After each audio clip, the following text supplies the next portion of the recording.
ONCHAIN CA H. ONCHAIN CA H. ONCHAIN CA H.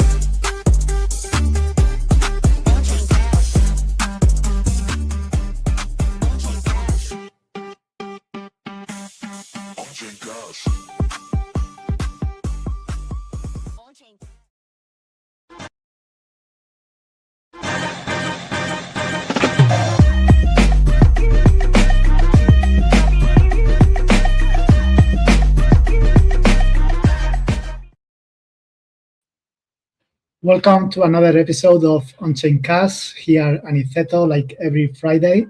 Today is very special episode here with the t-shirt of Argentina, because I'm celebrating Spain is the winner of the World Cup, but I'm not here alone in my happiness. I have with me a captain. How are you doing today? Good. Against China, yeah. Yeah, it's more, I think it's more a front, right? Yes. So yeah, congrats. Thank you. Spain maybe do you want to share with us the story? We have a meeting with Sam, and he asked to the Frax Force one question, and maybe you can tell this little story to the audience. Yeah. We had a call with Sam. I think at the beginning of the World Cup. I'm not sure when it was, 2 months ago, 1 month ago, whatever. And in the end of our call, we basically he asked us which nation will win the World Cup, and I'm not sure. I think the most common question answer was, I think, Spain, Germany, and Argentina. And I think in the end, we all agreed on Spain, and Sam took the Argentine route. So we were pretty right. Yeah, that's basically the story. So next time we do some bets on Polymarket, I guess. Yeah, it's crazy. The World Cup brings a lot of attention. Also, Norway did a very good job in the World Cup. Yeah, England too as well. Like 60 years, no qualifier or no KO or half or semifinals and stuff. So crazy. It's good. Yes. But ONCHAIN CA H, we talk about other stuff. It's not a football podcast or something like this. So let's jump into our first section about Onchain Pulse.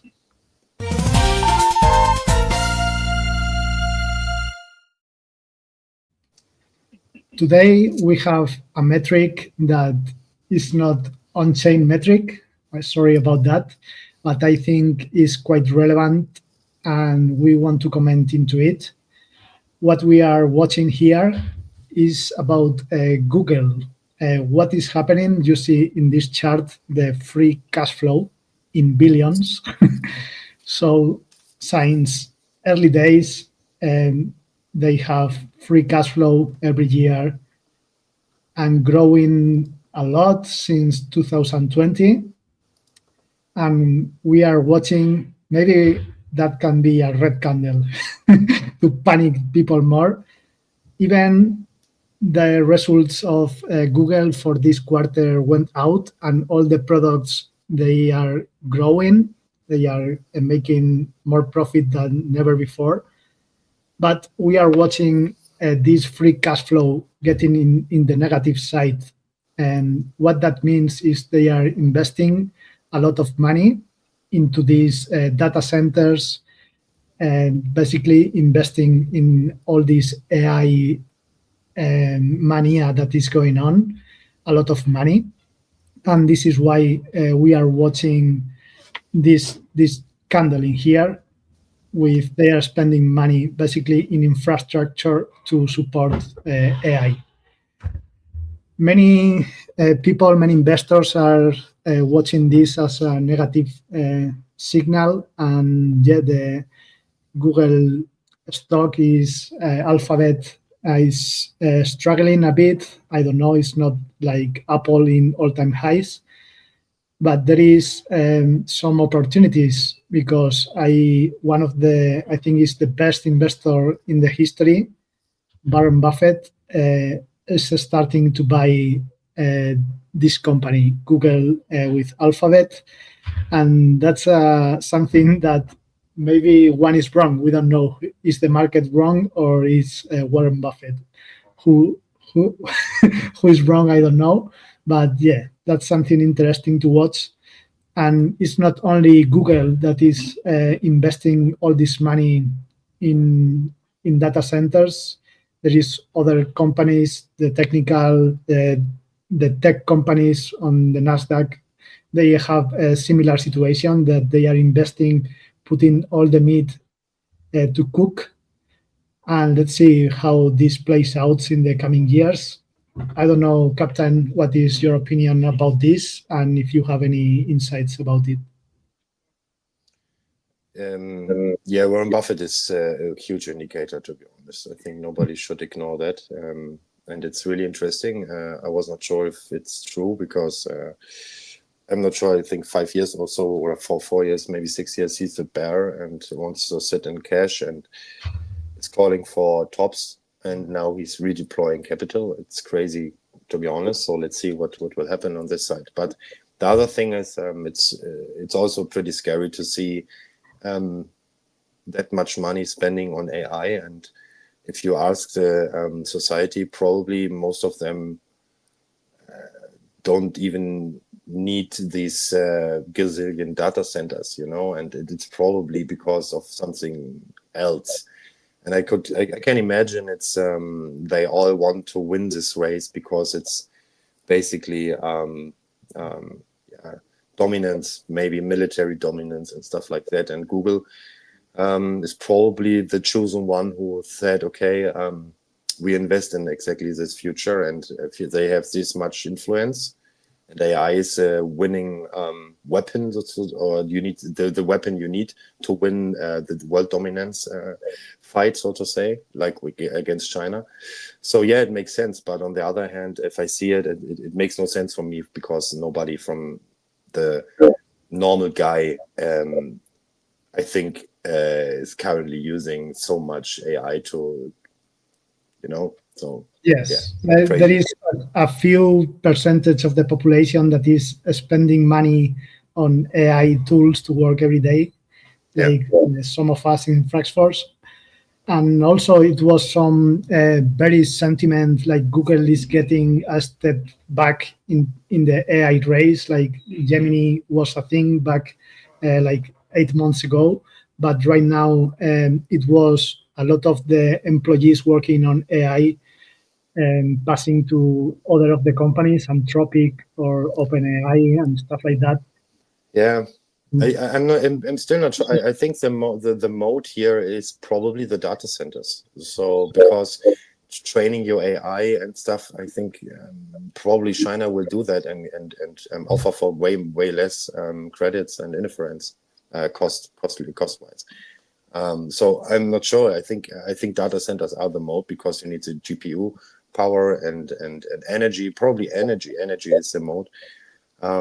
So yeah, training the agents and training your models is probably money waste. So and I think most of the capital they spent is probably on discounts, right, for credits and users to compensate or subsidize it, right? I'm not sure. I'm not an expert, but I think they spent millions and billions to subsidize this activity currently. Yeah, this is a bit controversial. Like there is some people talking like the money invested right now in GPUs, in these data centers and all this, it can be a bad investment. So I don't know what will looks like. Yeah. What I'm sure is that this thing is getting better and better and faster. Now we see every day a new model launch and that is better than the other.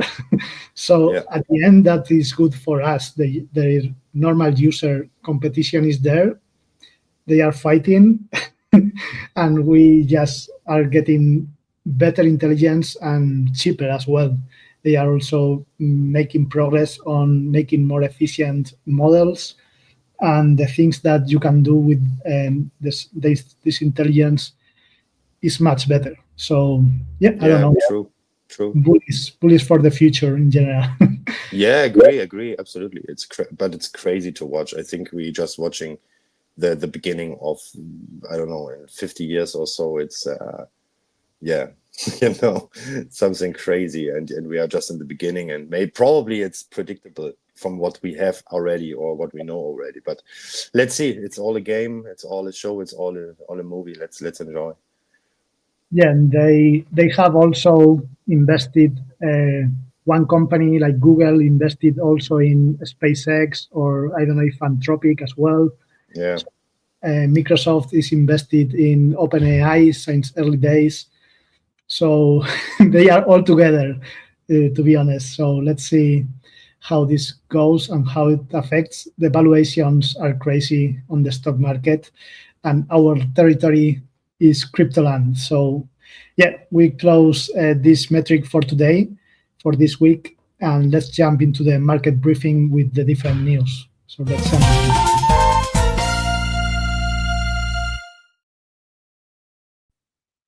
Let's start with one of the things that is in the pipeline, that is the Genius Act. This is one of the legislations that was very crucial, especially for stablecoin issuers. And yeah, of course, there are the biggest stablecoin right now, Tether, that right now is not compliant with the Genius legislation. Of course, they have their own plans to comply with it. But yeah, it's going to be interesting because they have a deadline is set up on July 2028 when the non-compliant stablecoins with Genius can no longer be offered to United States users. That means that, for example, they cannot be in centralized exchange like Coinbase and this stuff. So this is also important for the liquidity that is not happening on chain, that is happening in these centralized platforms. So yeah, interesting. We are in a very good position. We know Genius Act, Frax Force, we talk about it a lot. And let's see, hopefully early on the next year, we are starting to see the effects of the Genius Act legislation, and we start to see licenses coming out, and yeah, the fire starting. Yeah. One thing to add, I was too young to remember how it was after the fax machine or the first telephone or the first Bitcoin protocol, but tech-wise, email, fax, whatever, so to say. So the beginning of internet and mobile phones and so on. How long did it take, or how many failures did it need to come to the point where Microsoft, AOL, and stuff like that took over lead and grow? So for me, it's still, I mean, it feels like we are fucking early. It's so just from the activity and participants in Web3 blockchain overall on chain. And now we come closer to this first real growth period. And yeah, it's crazy to me to think about it. It took way longer than I thought 6 years ago. And we are still not there. I mean, realistically, probably in 3 years, we see the real traction of stablecoins, agents, and stuff like that. It's. I think it's not next year. I think it's later. We will see next year new good prices probably, and TVL growth and different projects, Frax as well. But the real party starts probably in 3 years from now. And yeah, we are early, in my opinion, fucking early. Yeah, that's good news. If you want to still participate in this market, that I think it has a big future, the stablecoin narrative. So we are still early days. It's not a narrative anymore. It's a future. Yeah, it's I'm not sure. It's nothing to discuss about, to be honest. And I see many people. I don't believe in stablecoins and blah blah blah. And I think, okay, man, okay, let's just ignore everything, and let's pretend it's just a meme coin or the next DeFi coin who wants to solve problems. But yeah, bullshit. it's a future. Yes, at the end is money. The money we use every day. This is stable coins. If you are compliant with the legislation in your region that is telling this is the money we use every day, it's just not a narrative, it's just money. Let's continue with one of the biggest companies we talk is Revolut in Europe. It has hit 115 billion valuation in the secondary share sale. So it's the most valuable private company right now in Europe. 150 billion is like Tether. Yeah. Is that right? The Tether USDT, not Tether the company, USDT, or double of BNB. I think it's good. It's good. Yeah, I mean, that's insane. This is it started like a neobank fintech company, and now fully pivoting to offer more and more products. In one of them is crypto. In general, they offer several crypto products, and yeah, they are doing a great job. They have many users, so yeah, it's good to see that this kind of company is what many of the DeFi protocols can be in the future. Maybe I don't know, but this is for me like how I look at things. I am watching to catch the next Revolut, maybe. And yeah, what's in my mind now is like, okay, imagine if you have access to invest in Revolut in the early days, something like this, and then it becomes something like this valuation. Yeah, and I think in terms of crypto, it's easier to find the gem because you have this transparency. Even though, speaking of transparency, I don't mean bad actions and stuff like that. You can't watch in the head of a founder. I totally get that, but transparency from numbers, TVL, you have a way better understanding of growth, or you can measure the growth better and probably find the right bet you want to play. I totally agree. Probably we all try to find the next Revolut or next Tether. Yes, of course. Let's see if we can make it. And more news. We have another big player, in this case, Samsung, announcing that they want to play in the stablecoin game. So yeah, I don't know how big it's gonna be. Samsung says it's gonna be a wallet in their mobile phones and all this that will support stablecoins. Let's see. It's it's an announcement. Still nothing tangible that we can see or we can. I don't know, to be honest, how many users I have. Well, many people use Samsung mobile phones. That's for sure. And yeah, let's see. Also, I'm also excited about Apple, what they are gonna do with the stable coins, because I think they probably will want to be integrated. I don't know how, but yeah, that's going to be an important part of the future. I think all these big mobile phone companies, let's say Apple, Samsung, and all that, how they integrate this new form of money into their hardware. So interesting. We are watching and see some signals, announcement like this.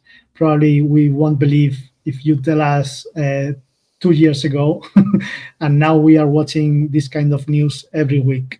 So if you don't think this is not bullish, I don't know what to say. Yeah, agree. It's just good that a company like Samsung is promoting stablecoins. I'm not sure about adoption potential, but it's just good. Stable coins, the word stable coins, bring it out, bring it in the ears of everyone. I think in the heads of everyone. I think that's the most important thing for me personally. It's just getting more people involved in stable coins. There, I had a conversation a couple of days ago with some random dude because I was in a grocery store, and I just said the word stablecoins because he asked me what I'm doing, and just answered, okay, I'm doing some DeFi stuff and stablecoins, and I thought this is better than saying I'm in crypto full time. You know what I mean? Stablecoins, what's that?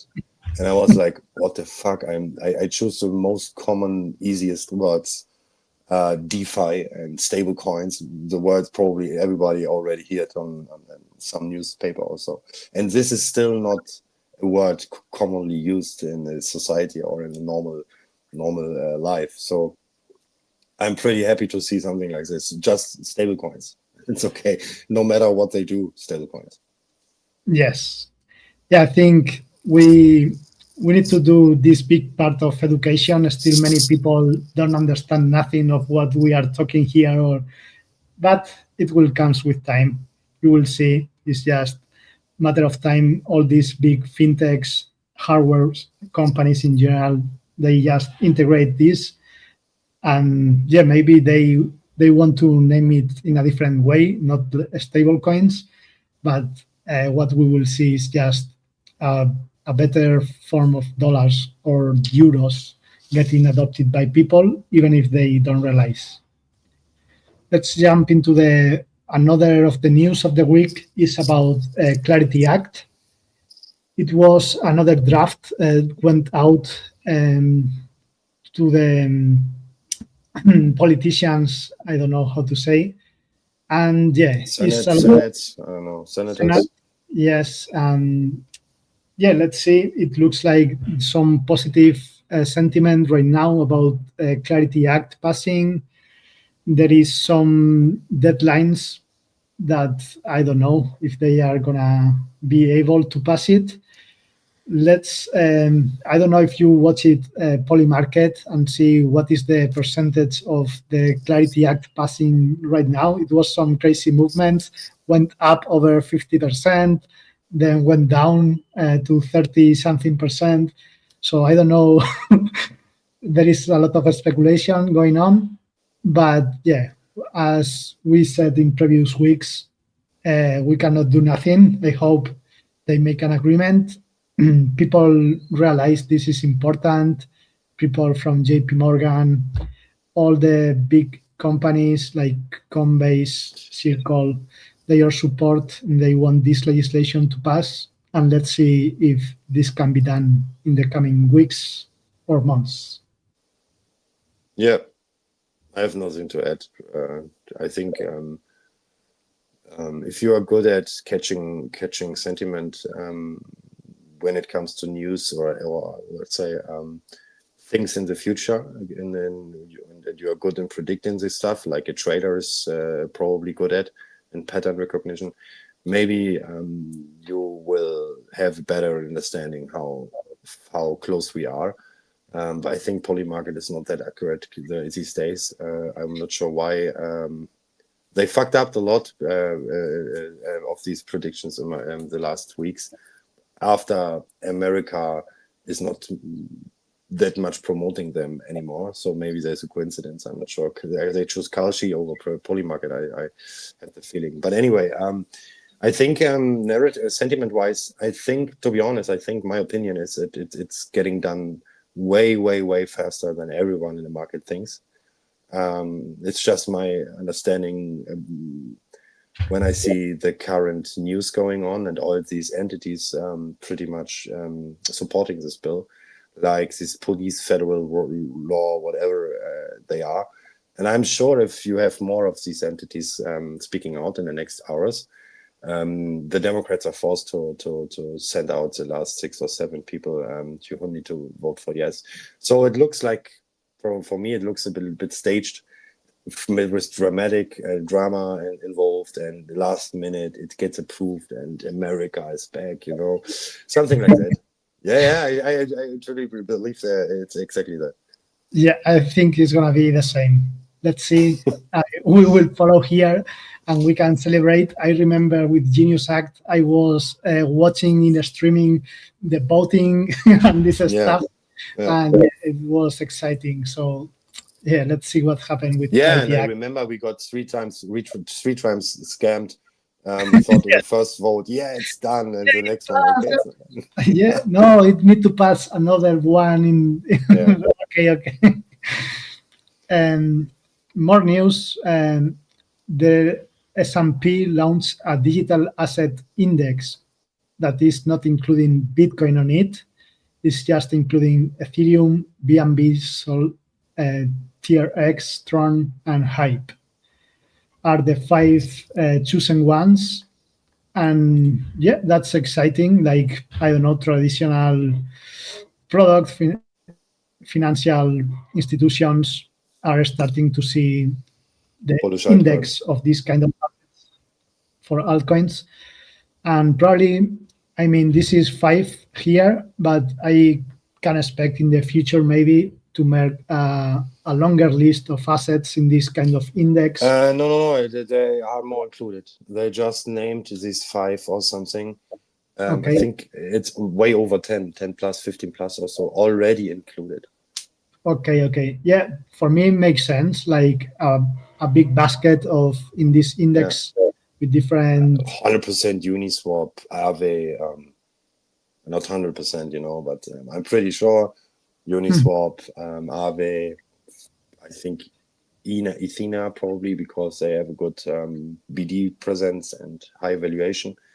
But yeah, there are more probably the DeFi protocols getting some shots as well. And layer 2s. I watched this video, and the interview, it says, why you exclude Bitcoin from this? No revenue. Yeah, and the answer was, yeah, Bitcoin doesn't have cash flow. It doesn't generate revenue. Yeah. If you want more than a meme, you need revenue. And that's right. And this is the way some people will start to watch these crypto assets, like companies that generate revenue. And yeah, that's something to keep an eye on. But in my opinion, this should be totally differentiated. Like something like Bitcoin and gold, they are a commodity. They don't generate cash flow, this kind of business. And you need to, if you invest in gold, you know that you are not generating cash flow with your investment. You are just sitting there because you are in your thesis. You have the debasement of the currencies that is going to happen, and you are in a scarce asset, and it works totally different than a business or an investment. So yeah, let's see how these indexes evolve through the time. More stuff. Stablecoins. In this case, we have Circle USDC Isware. That is, I don't know if this is a rumor or if they already have some something invested on it, but it says that they signed a strategic business agreement with South Korea to basically launch a stablecoin with the Korean won. Okay, that's something Frax was early. Again, this is something that repeats again and again. If Circle is watching a big potential here, creating a Korean won stablecoin, IQ already have one with Frax. So let's see. I think it has a lot of potential, this stablecoin as well. And they are just confirming again that this is something interesting. Yes, agree. Let's see how this evolves. Yeah, we will be watching. And if it's right, I'm still not sure if Korean won is second after Euro. You know, probably Japan. But let's see. Maybe it's a rumor, maybe not.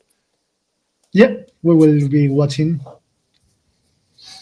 Then this new is a bit random, but yeah, Brian Armstrong, the CEO of Coinbase, he was purchasing some NFTs, CryptoPunks. He has one of the profile picture. You can see here. Yeah, he Jesse or Brian, I'm not sure, had a fake punk as a PFP, someone recognized. This is an NFT community known for years already, but an NFT guy recognized it and made it public, and this got viral and went viral, and yeah, then I think they purchased these punks. So nothing else to add. Let's continue. Right. Rich people spending on JPEGs. Next. JPEGs are back. Robinhood, you know, a blockchain that is quite new. They are doing quite well, getting traction on the first days of launch. Let's see. That's something that happens in many blockchains. When they start, they have a lot of incentive, a lot of hype. But what is important is that they remain with a big level of activity, users. And we see in many cases in the past with different new blockchains that, yeah, they start doing great, good numbers, TVL growing, everything good. And then after a few months or whatever, let's wait 6 months and then judge again. We will check on Robinhood how they are doing. They just stole the meme community and gamble community from Base. So let's see what's happening in the next months. Do you see like a big competitor to Base? Yeah, absolutely. Yeah, absolutely. Yeah, absolutely. But I think there's enough space for both. And so RWA stablecoins. I mean, you have Base with Circle, basically Coinbase and Circle. I think this is really, really, really powerful. Yes, there's also Robinhood is also strong when it comes to baking and stuff like that. But I think it's a really head-to-head battle, and let's see. I think Base will probably focus more on the agent economy, payments, USDC, stuff like that. And yeah, as Robinhood already said, RWAs is probably the running horse. But RWAs are not generating on-chain revenue currently. It's just everything off-chain and all vanity metrics. So Base is currently way more real in their vision, because they have these stablecoin flows. But let's see. It's a really good battle, to be honest, and they needed one because Base was alone. Now they have a real competitor, in my opinion. Because you can't compare Base to Ethereum in because it's a little bit different. So Robinhood and Base is probably a good comparison, a good battle. You need what Robinhood needs. They need a white label stablecoin. Yeah. Robinhood, yeah. Vlad, you can reach out. Yeah, that will be nice. Let's continue. And yeah, this is about something with Uniswap before. And before, in my opinion, it's not getting a lot of traction, the Uniswap before with these hooks and stuff. But what we are watching here with this implementation is liquidity pools with one of these hooks that will allow make the liquidity pools permission. Let's say you need to pass KYC to deposit liquidity in one of these pools, and this is basically open for Securitize. They are in partnership with them doing that, and basically this will be the access of these tokenized stocks into the liquidity pools in DeFi. So interesting to watch. Let's see if they have the liquidity going on through these kind of pools. But so far it's nothing very big. It's just the same technology they have with Uniswap before that now they are starting to deploy with these tokenized assets like stocks and this stuff. Yeah, let's see. Yeah, I think hooks or UniV4 needs a bit more time. And I think we need DeFi to come back. So goes hand in hand probably. Yeah, next one. That's everything from today market briefing. So let's jump into our next section, your favorite captain, about FUD Filter. FUD.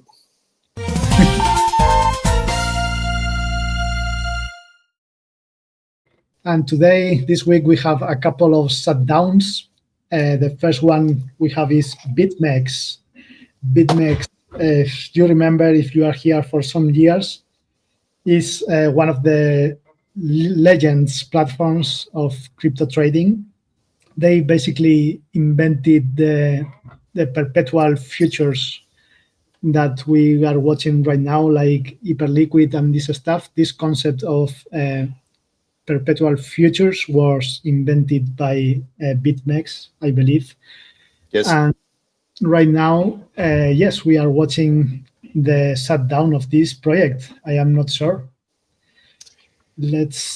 For me, they were dead all the time already because let's begin a little bit different. BitMEX is probably the reason why Hyperliquid exists today, and many more, Bybit as well, and stuff like that. They all grew with this perp narrative and perp pioneering. Basically, what makes me sad is that the pioneer or the beginner of this era never used the potential he could have. So it's not a leader in this category, for example, and is doing the, I would say, forefront work or the pioneer work further, like a chain or the Hyperliquid version from BitMEX, for example. So it makes me a bit sad, but I knew that probably 5 years ago or 4 years ago already, that this BitMEX thing is not going the direction like Bybit or Binance.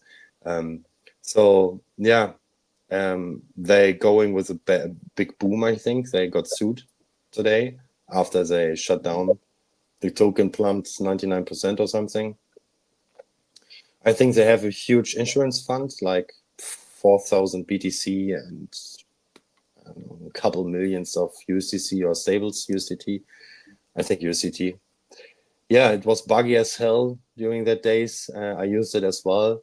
I remember this order book. It was so fucking fast, like some that you could imagine, you could think there is something else going on, like they want to manipulate you with light or something like that, and you get addicted to trading. And the breakout is near. Breakout is near. Because this activity in the order book. So I'm my feeling from the first day was a bit suspicious, to be honest, and it seems like we were all right who thought the same.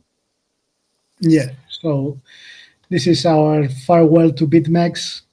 We will have you in our hearts. Yeah.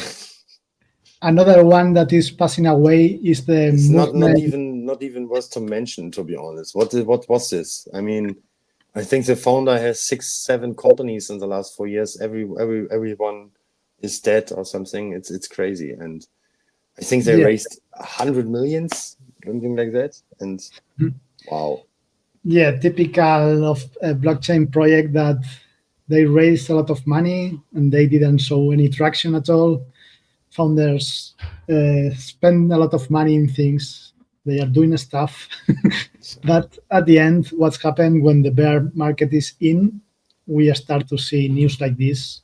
To be honest, I think there was some shady stuff going on, to be honest. It's not a bear market. If you have 100 millions or whatever they had, fuck me. I mean, the runaway should be at least 10 years or something for a startup. The mentality should be like this. There is one cycle projects like they just want to... Wait. We are breaking news. 7 trillion asset manager Fidelity is baking the Clarity Act bill. Whoa. Senate to pass the they pushed the Senate to pass the Clarity Act. Yeah. I don't know who you want to have as an enemy. Oh, very, very good news there. But we are in the full section, don't mix it. Yeah. Sorry. But this is big. This is big, huge. We were talking about it, Clarity Act importance, and what we are watching is some signals that is positive, that it will come pass soon. Let's see. Also, another shutdown is about Odos, is an aggregator, let's say, where different liquidity venues go through different blockchains, and they shut down. So I don't know, is something we knew for some time. there is no money, like people is losing money or something like that, because this is non-custodial, so your assets remains where they are on chain. But they have a token. Oh, they have a token. They have a token. That's the other side of the medal. You're right. And it's a great team, and they did a great job. It was a great protocol. People who are working in crypto in a DeFi team or whatever, or running a DeFi protocol, they probably know that they didn't respawn for quite some time already. So this is only the official, finally the official public statement.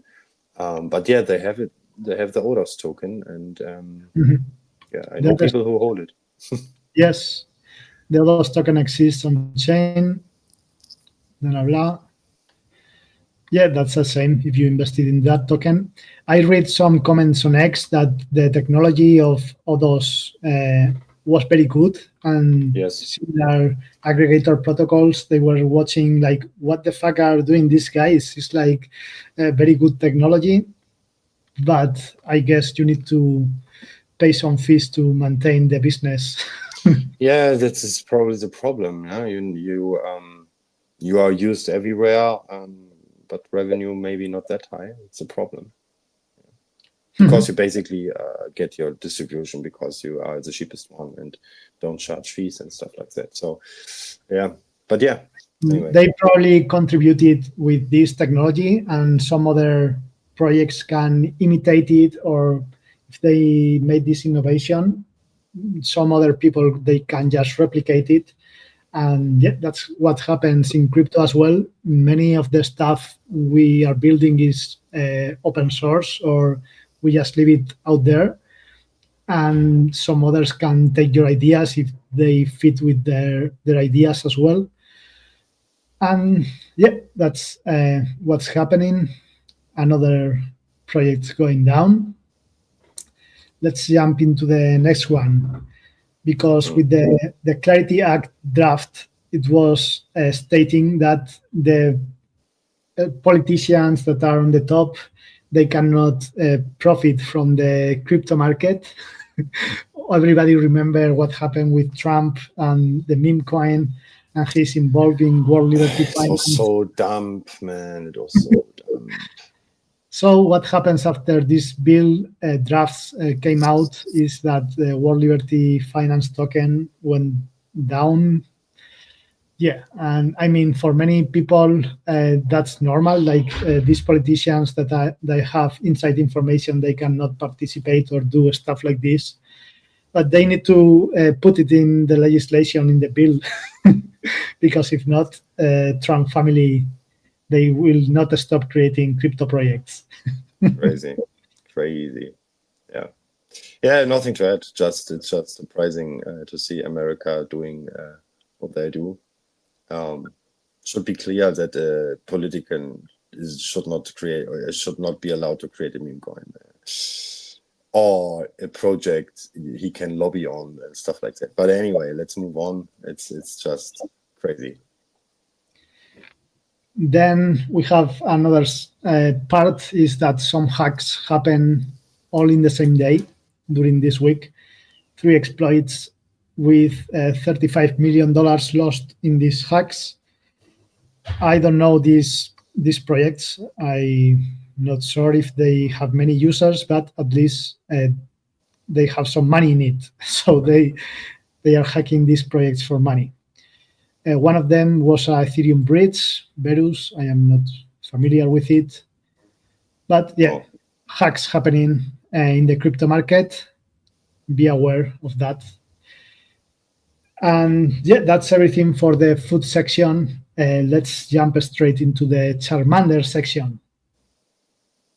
Come on, Charmander. Welcome to the group.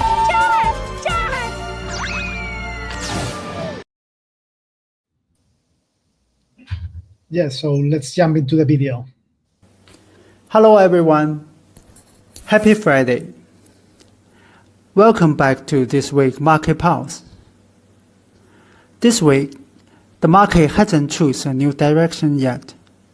Instead, it's continuing to build structure. Let's start with Ethereum. Back in early June, we identified $1,600 as the major weekly support. Over the past several weeks, buyers have continued defending that level. Last week, Ethereum pushed higher and made another attempt towards the $2,000 resistance. However, the rally was once again rejected around both the $2,000 level and the 20 weeks EMA. So structurally, nothing has changed.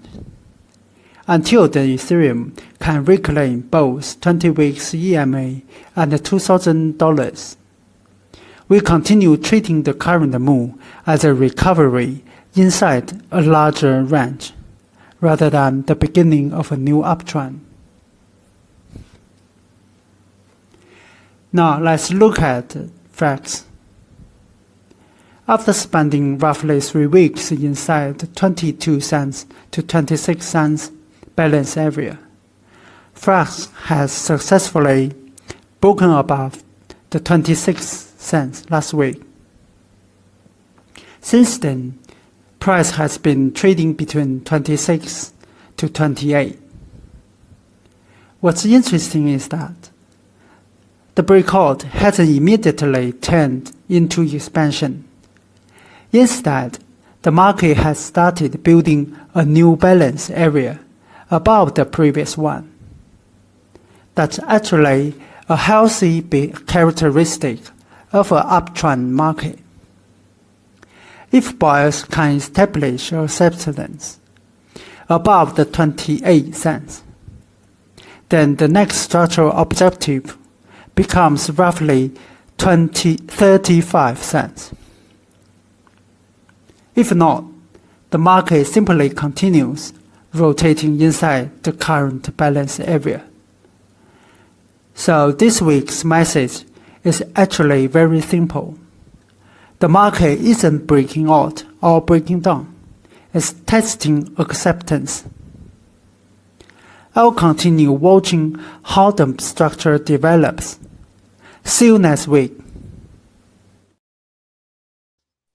Okay. Yeah, the market in July was a bit bullish. For me, it was kind of expected.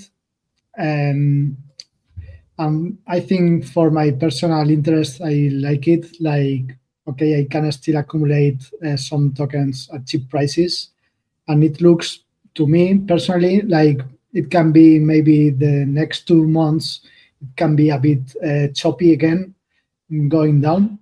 Let's see. It's not certain, but yeah, for me, I think like July, like a positive month in my mind. And maybe we can start to see some downside pressure in the coming months, and to the end of the year starting to raise again. But you know, I am not a magician. I don't have a crystal ball. And yeah, I don't know. What is your feeling about it, Captain? Do you think from here to the end of the year we can see downside pressure? What is your I'm currently thinking of an event what could lead to I don't know, crisis, like stock market 30-40% or something, or 15% down in a day or in a week or whatever, caused by a news. And I struggle to find what news this could be, because we saw so much dramatic crazy shit, COVID, like war with Iran, the forbidden war for every president for like, I don't know, 50 or 60 or 70 years or something. The forbidden war, and they face each other face to face. So, and there's always this, I would say, danger of a nuke from Israel to or USA or Iran. Who knows? But you know, but it's the possibility is way higher than the last 20-30 years. So for me, I struggle to find a reason why the market should tank, and I struggle more to find a reason why crypto should tank. after 1010, everybody is just wrecked. And everyone who's accumulating currently is, for me, probably people who are serious what they are doing, not just a trade. You see it in Ethereum and it's Ethereum BTC ratio. Ethereum is outperforming BTC. So for me, I think it's the Clarity Act news, which could lead to something nobody is expecting. I don't talk about a new bull run and everything is pumping. No. But I think majors, everything included in this American TradFi integration will probably pump. Nobody will expect that. And I think it's the news of the Clarity Act. There is no other thing or catalyst I see. It's a Clarity Act and then probably just the adoption which will follow. So I think it's not 6 months or we need hikes or we need whatever, it's not nothing from the economy. It's just, will give us a bull run. I think it's a decision. It's and then the following. And I don't know when it will be, but when the Clarity Act gets passed, I think everybody should be prepared and watch the charts closely for the next coming months. Yeah, because the political situation is still hard in Iran. The crude oil spiking back to 100 levels dollars. Nobody cares anymore, right? Nobody cares anymore, right? It's I don't know how long it takes to finish a war. Like Russia is still fighting with Ukraine. Like it's the same. You as a male, as a kid, you get punched in the face for your first time and it hurts. And the second time you think, well, I'm indestructible. Come on, and it's the same. If you punch us 6, 7, 8 times with war news, everybody gets used to it. And sorry, but you don't take it that seriously anymore. But because you want to move on, you want to enjoy your life and enjoy or have your own problems. You need to keep selling the stuff and continue eating, continue with your life. Yeah. And you cannot stay all the day watching what is the tariffs today? Maybe they're gonna raise or and this retardism kind of acting from Trump. I mean, maybe it's not Trump, but the news. He's bombing Iran, then he's friends with Iran, then he's whatever talking with Iran, then it's everything bad again. It's just okay, here and there, go away and just focus on what you're doing. I pretty much it affects nothing from me anymore, and the market is feeling the same. I guess I think crypto is just in this. Let's wait for the right decision, and then it goes ham. Yeah, and crypto, because we are a bit worse right now, but in the stock market, that doesn't care. It doesn't care. It's what I mean.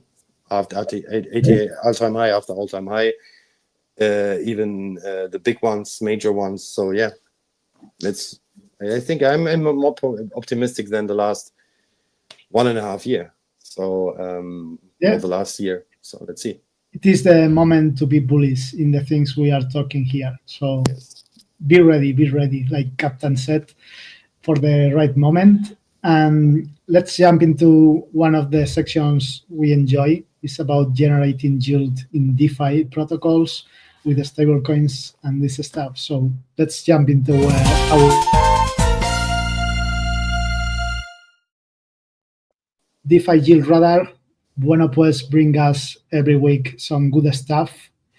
Opportunities of farming stablecoins. We have D-Trinity yield-bearing stablecoin with frxUSD. Impressive 20-something% APR. We watched the EVA USDT one, also maintaining a huge APR. We see week by week that this remains. Then we have USG by Tangent protocol, also doing good yield with frxUSD. We have the Metronome stablecoin, also par with frxUSD, 14.6%. This one I was watching yesterday on Curve. It has a bit of the peg, but seems like right now is recovering a little bit. We have the Jane 1 USD3, 11 over 10%, 11.4. And then the lending opportunity in Morpho with frxUSD created by StakeDAO, 10%. So if you are conservative, you want to have stablecoins in your portfolio and generate yield, that is some of the opportunities we shared during this week. Let's also watch into one of the new products Curve release is the Llamalend V2, and there are some incentives going on right now, and you can use it. I remember the last week I explained a strategy how you can use it for looping and this stuff, but if you don't want to get it very complicated, you can create your lend position in Curve and then stake it on StakeDAO to gain rewards, the boosted rewards that they have because the lock position they own. So let's jump into the website, and we can watch here in Curve that B2 already have several markets. In Ethereum, we have $, sfrxUSD, and also this is new from today, the Syrup USDC. You remember I was explaining this net borrow negative that is very interesting if you want to redeposit again and making some loops, but that's just for experts. Anyway, if you deposit only CRB USD, you are getting a nice APR just by doing that because it's incentivized by CRB tokens. So this is the incentives they have right now. And with the maximum lock position is getting mad, over 20%. So let's see if we don't have a lock position in Curve, you can use the aggregators like StakeDAO or Convex. And it's already in here, like you can deposit your lend position into a StakeDAO. And right now you are getting a 7.5%. I am not sure if this APR is correct because according to the Curve front end, that can be, I don't know if this is correct, the max boost on 20 something. But it's fluctuating a lot because the market are still quite small. Let's say it's only 166K dollars on it. The $1 is a bit bigger, and the Syrup one, the Maple, is still just deployed, so nothing to done. But interesting opportunity yields that we are watching here in Curve and in StakeDAO. And if you are up to this, do your own research always and be careful, because there is also some things you need to understand about the protocols you are using. But you can see these opportunities are available. And nothing else for today, DeFi Yield Radar. Let's jump into the Frax ecosystem news.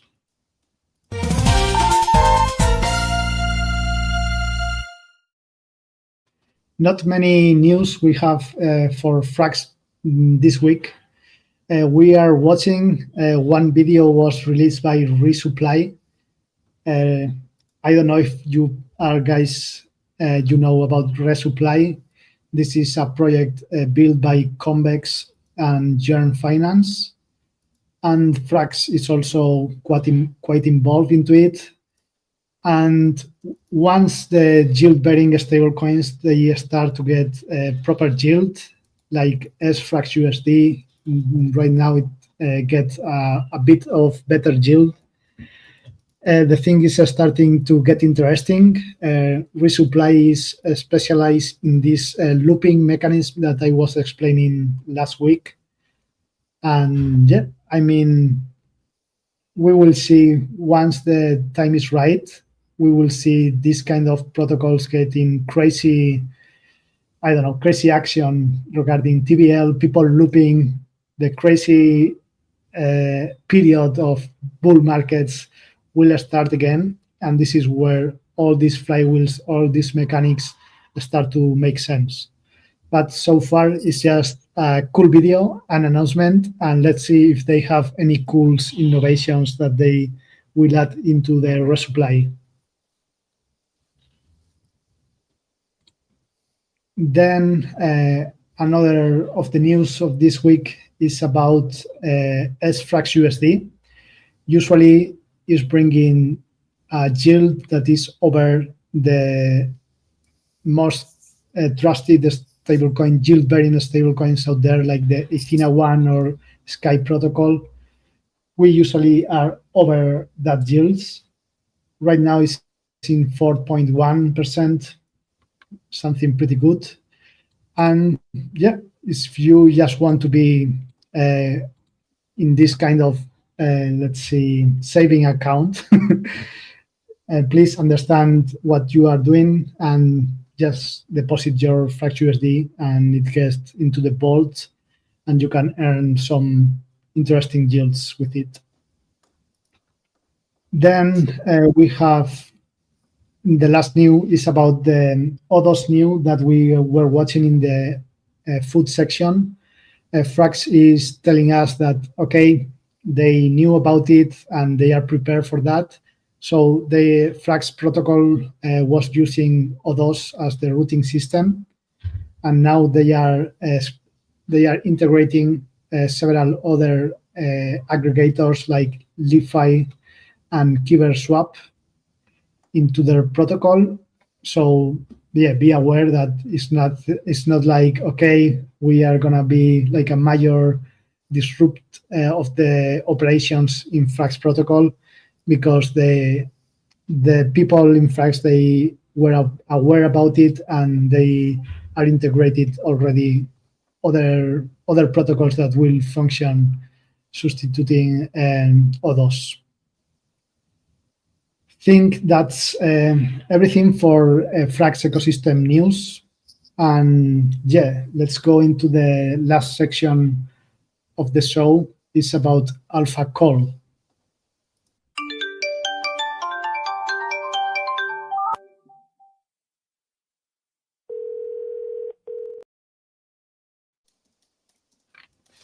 And today in the Alpha Call, I'm very happy to show you one of the things Frax Force is cooking. This is a website. You see branding like ONCHAIN CA H. And we are planning to build a lot of stuff in it. This is by no way is finished. It's just in an MVP stage. But what we are planning here is to keep adding new stuff. One of the things we plan to be showing here is some kind of dashboards with information. Like, for example, in here, you can watch the different peg keepers with frxUSD. You can keep rolling, watching the different peg keeper stablecoins with frxUSD. You have cards with the information of all of them. Like, for example, this one, the TBL volume, how much of frxUSD is in the pool. So yes, this is what we are cooking. You have links to deposits on a StakeDAO or in Curve. Pretty nice stuff. Thanks to Nebula Frax Gelato as well. He's cooking. He's very good with the design of the stuff. He's doing all these cool videos behind all the graphics, and I'm helping more in the data. There is some also education part where you can learn what is a peg keeper, what is frxUSD, why is if you are a stablecoin issuer, why you should pair with frxUSD, stuff like that. Basic stuff about what's the APR means, how much you can earn depositing on a StakeDAO Curve, stuff like that. Then another section will be about dashboards of different protocols like Frax, Aave, Curve, stuff like that. This is still on the cookings, so I don't want to show it. And then you have also a section for the ONCHAIN CA H show, where you can watch. We are live right now, and you can watch it in here in the website. You can watch also the past episodes here. You can go through them if you miss one. Yeah, and it's something that we are cooking, contributing. We are not getting paid to do that, so we are doing with our best intentions. We are not programmers, developers, or stuff like that, but we are curious persons. We are a group of very nice people that we try to be in the frontier, learning about technology, about new stuff. So we learn to use this LLM stuff, these agents, and that allow us today to build stuff like this. And we are more confident that we will be able to build more and more stuff. And yeah, very happy to be a contributor to that. We do it with a lot of love, and I hope you will be able to enjoy it. When once it's live public, we will announce it. There is also some other stuff, but don't want to unveil everything in this episode. So yes, will be some news as well here. A studio that is something very unique you will enjoy. So yeah, this is the snapshot that we are showing for our website. We will keep it growing and making it much better. And yeah, hope you enjoy it. And yeah, let's keep building, and let's keeping it like this. And yeah, we reached the episode of today. We are a bit over 1 hour, and I let you the mic, Captain, maybe to say a few words and say bye-bye for today. Yeah, thank you for introducing the website and stuff. I have not much to add. You pretty much said everything. We have a lot of plans for the website, just to start, so feedback is welcomed. Other than that, AI LLMs give people like us who were not into coding all their life. We are more in product, I would say, creating or selling or community building, customer base building, BD stuff and stuff like that. So if you give us a tool where we can just put in our creativity and what we want to have as a product, because we know what the people want and need, it's a powerful combination, and that's what FraxForce is basically. People who are creative as fuck, and now we have the tools. The tools are not ready yet to create everything what we want, but we're coming there. So yeah, nothing more to add. Thank you, Aniceto, for hosting today. Because of some technical stuff we had on the other account. So yeah, thank you. No problem. Thank you, Captain. It was a pleasure. Like every Friday, we are here watching news and some of the stuff that happened during the week. If you like this content, you will probably like to join our Discord, FraxForce Discord. Go into our X account, give a follow, and probably you can join our Discord as well. And yeah, let's have a chat. And if you want to contribute like us in the FraxForce, you are very welcome. So thank you again, and we see you next week. Bye-bye. Bye-bye.